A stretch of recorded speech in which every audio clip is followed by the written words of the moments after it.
here, and what needs to happen in order to balance this out? The EU obviously disappointed at the trajectory of the trading relationship. Yes, well, the trade relationship has deteriorated over the past few years. The EU's deficit with China has doubled just in the past 2 years, and EU leaders made that very clear. What they want is better market access in China, and they want to prevent that China dumps what they believe is overcapacity. So subsidized industries that have developed quite rapidly. There's overcapacity in the Chinese market that it cannot digest.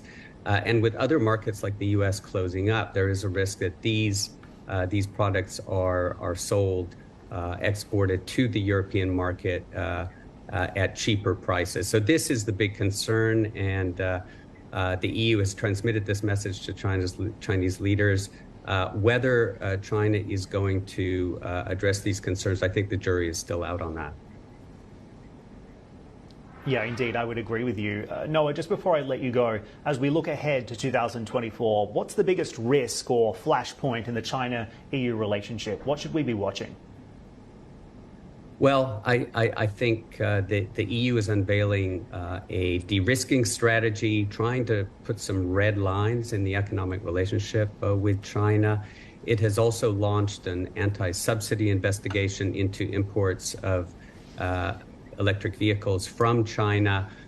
So I think the big question is whether China is going to respond to these EU measures.